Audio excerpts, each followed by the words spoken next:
সমালোচক তো থাকবে, সমালোচনা থাকাটা খুব একটা খারাপ কিছু নয়। গণতন্ত্রে বিরোধীদের উপস্থিতি থাকাও দরকার। আরে আপনারা তো চাইলে শিক্ষামন্ত্রীর সঙ্গে কথা বলতে পারেন।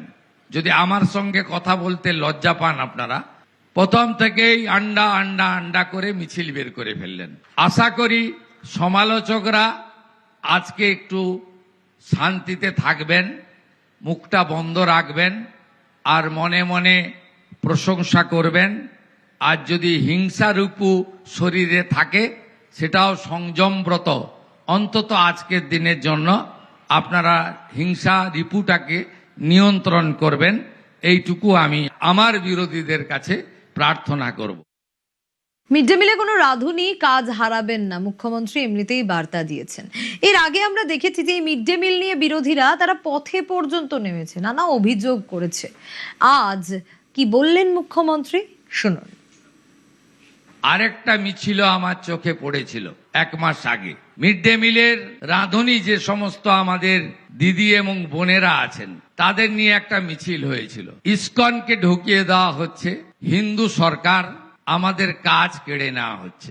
আমি মিছিলটা দেখেছিলাম, রিয়াক্ট করিনি, কারণ আমি আমার এই দীর্ঘ রাজনৈতিক এবং জনপ্রতিনিধির জীবনে দুটো মন্ত্রকে আত্মস্থ করেছি। একটা হলো ধৈর্য, আর একটা হলো সহ্য। আমি সেই মিছিলকারীদের উদ্দেশ্যে বলি, একজনও রাঁধুনি মা দিদি বোন কর্মচ্যুত হবেন না। ইসকন তার রান্নার প্রক্রিয়াতে, বিতরণের প্রক্রিয়াতে তাদেরকে যুক্ত করবে, এবং যুক্ত করার শুধু নয়, আমরা তাদেরকে আগের সরকার মাত্র 2000 টাকা দিত, আমরা আগস্ট মাস থেকে তাদেরকে 1000 টাকা বাড়িয়ে 3000 টাকা করে দিয়েছি। বিরোধীদের মিড ডে মিলের খাবারের স্বাদ নিতেও বললেন মুখ্যমন্ত্রী।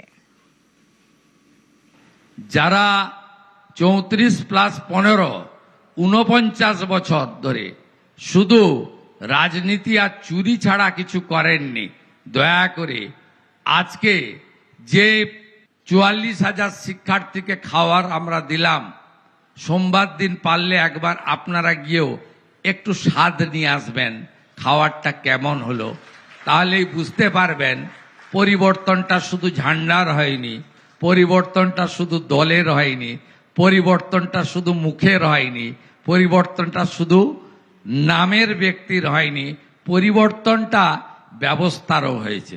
সবাই পড়ুয়াদের খাবার পরিবেশন করলেন নিজের হাতে। বিরোধীদের বললেন যে অবশ্যই খাবারের স্বাদ তারাও চেখে দেখুন। আর শুধু তাই নয়, এবার তো জানতেই হবে তাহলে কি ছিল মিড ডে মিলের এই মেনুতে।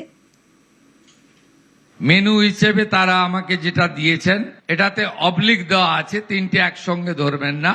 ভাত, খিচুড়ি, পোলাও, পনির অবলিক ছানা, সোয়াবিন অবলিক মরশুমি সবজি অবলিক বাদাম, মিষ্টি অবলিক মরশুমি ফল, এটা তারা দেবেন। কারণ ইসকন একটি আধ্যাত্মিক প্রতিষ্ঠানও বটে, এর সনাতন সংস্কৃতি মেনে তারা তাদের আহার দেবেন।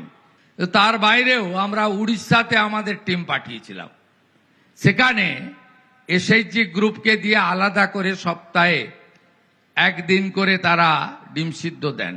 আমরা ঠিক করেছি এসএইচজি গ্রুপকে দিয়ে সপ্তাহে এই খাবারের সঙ্গে নয়, আলাদা করে আমাদের ব্যবস্থাতেই 2 দিন বাচ্চাদের ডিম সিদ্ধ বিতরণ আমরা করব।